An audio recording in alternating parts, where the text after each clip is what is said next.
My name's Chris, this is Bella, and we like to party. I hope you guys got the hot rod reference there. For all of you party people, if you want to figure out how to go out and have a great time and not drink, how to have fun sober, this video is for you. Because maybe at this point you've recognized, like I have, that the older I get, the worse the hangovers are, and the more regrettable things that I do. You know, if I go out and I'm feeling good, I'm pretty buzzed, I'm a handful of drinks in, I start buying drinks for people, I'm spending all my money, and then I end up at P. Terry's here in Austin or a burger joint, and I'm buying burgers and I'm eating more than I should, and it's all going to my gut. I'm getting a little thicker, I even see it in my face over time. And then the next day I'm feeling horrible, I'm feeling anxious and unconfident, and I sacrificed some of the things that I was gonna do just to nap more. Maybe I was gonna work out, maybe I was gonna work on the YouTube channel or do something productive, but I'm just not feeling up to it, and I'm not feeling focused, my brain's foggy. You get the point. There's a cost to going out and drinking and partying hard, and the older we get, even a couple drinks can have an impact on us, and we can feel crappy the next day. So if you're someone with big goals, but you also are very social and you wanna go out and have fun, I'm here to tell you, you can have it all. Just last week, I went out sober to Steve Aoki, and I showed up in a bathrobe, and people thought it was hilarious. Unfortunately, I don't have a picture for you, but it ended up on someone's Instagram story. But the point is, I was able to go out and have fun sober. I also went to ACL for 2 weekends in a row sober and had a great time, and people were like, how did you do it? By going out sober to ACL, I was able to go both weekends and not die. I was able to sustain the party. We're gonna talk about 6 tips or 6 things that you can do to prepare yourself to have an amazing night, to be loosey-goosey and go with the flow without drinking. If you guys enjoyed this video, make sure to hit the like button and subscribe for weekly sales, mental health, and personal growth hacks that you can chew on like snacks. You ready to party, Bella? You can't be yawning, come on. I've got a confession mid-video shoot. I just got a new haircut. I don't know if you've seen that viral video, my new haircut. The guy's hilarious, it's like a Jersey dude. Got my freaking new haircut, I'm feeling good. And a pro tip is to look your best and feel your best when you go out. Although looking and feeling your best does help a lot when it comes to going out sober and feeling confident and empowered, it's not the actual first pro tip. The first pro tip I have for you is much more profound. It's giving up the limiting belief that your ability to have fun going out and partying is dependent on external substances. It's important to recognize that you have the tools internally to intentionally generate feel-good chemicals and good vibes, and those tools are tools that I'm gonna cover in the remaining points that you can start using today or tonight to get yourself out of your head and into your physical body and moving and flowing and going in the direction that the moment takes you. Free, uninhibited, and self-expressed. What you'll find is the best way to recondition the limiting belief that you need alcohol to have a good time when you go out partying is to actually go out and party sober. Strap on your Nikes and just do it. And eventually you're gonna discover moments of euphoria without alcohol, and you're gonna find that you can have a good time and even do some of the crazy things that you didn't realize you could do sober. You thought you just needed alcohol to be that crazy? Well, trust me, you'll prove yourself wrong. And when you go out there and do it and have a great time sober, you reinforce the new belief that yes, I can have a great time sober, and that is so empowering. Oh my gosh, that's true freedom. It's true mental and emotional freedom, and that's something this channel is dedicated to. People think freedom is going out and drinking and partying and doing whatever they want. You know, it's easy to become a slave and entrapped in that cycle.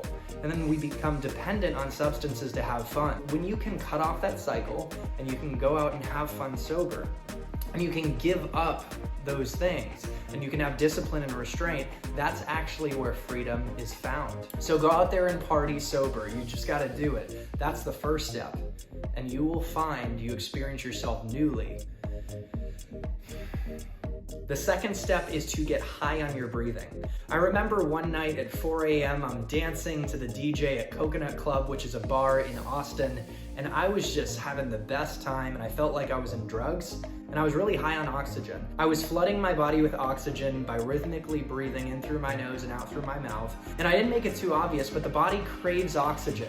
And when we flood our body with oxygen, it helps us better regulate our anxiety and our emotions. And man, you can actually get a high.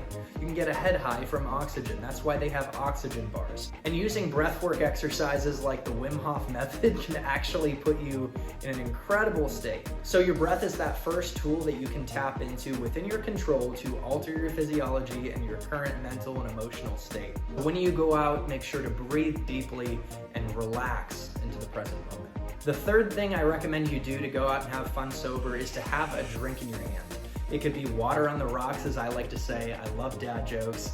It gets me every time. You can have a mocktail, maybe throw in some Red Bull to spice it up. I'm not saying that's healthy, but it gives you a little bit of a jolt.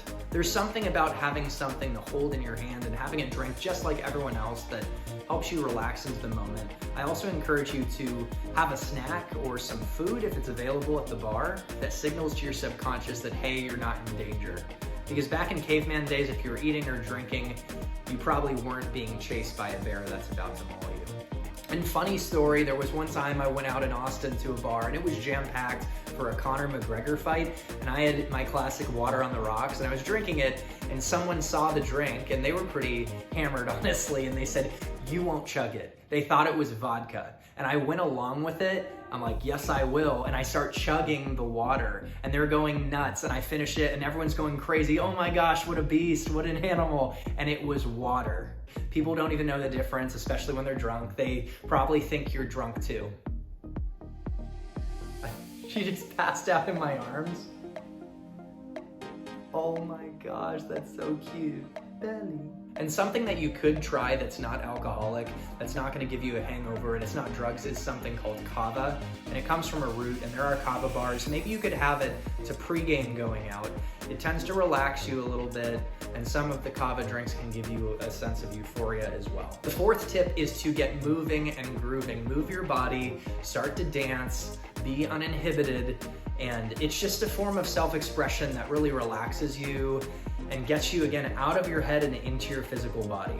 I don't care if you're a bad dancer, start flowing and moving and grooving, and you'll find that you loosen up. For me, it puts me at ease, so I highly recommend dancing. The fifth tip is to start having conversations early in the night. Be curious about other people, ask them questions about them. Try and be creative with your questions. Don't just ask them about what they do for work. Have a lighthearted conversation, crack a joke.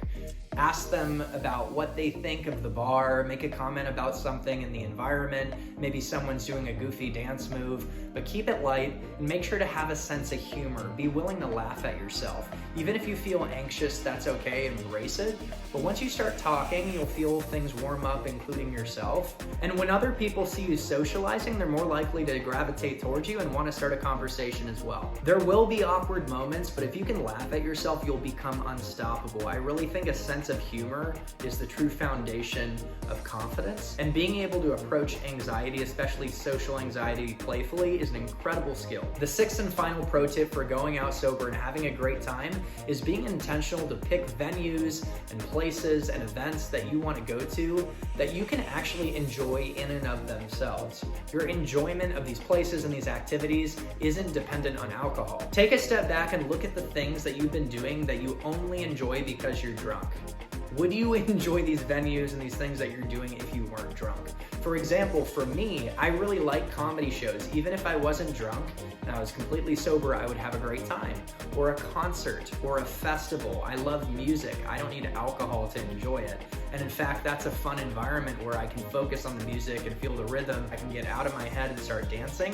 And it's a perfect place for me to go out and have fun sober. Maybe you like going out to places where they have good food and you can enjoy a good meal with friends. And that brings me to one final point. As you select the right venues and activities that you can enjoy without alcohol, also select the people you can enjoy without alcohol. The people that you actually have a connection with. Surround yourself with people that affirm you and that support you not drinking. You gotta be around people that you love. The people you're around really matters, probably more so than where you're at. Or maybe after taking some time to reflect, you realize that you're just not a partier, whether you're drinking or not. It's not your demographic. You don't enjoy being in environments where people are partying and going crazy, and you'd rather spend your time somewhere else. It's important to live authentically to you and to focus on doing the things that actually make you feel alive. So double down on you and maybe you're just not a partier. Try that perspective on too. Guys, I hope these 6 tips have been helpful, and these tools will empower you to go out and have an amazing time sober and experience that true win-win where you're uninhibited and self-expressed in the moment, and you have a great night, you make great memories, but then the next day you're not hungover and you're not regretting decisions you made. I hope you guys know that you're naturally amazing and you can go out there and rock your night, and you don't need anything else external to you or any substance to have a good time and to be truly confident. If you guys enjoyed this video, make sure to give the like button a love tap. The YouTube algorithm loves that too. And make sure to subscribe for weekly sales, mental health, and personal growth hacks that you can chew on like snacks. Happy selling and happy living.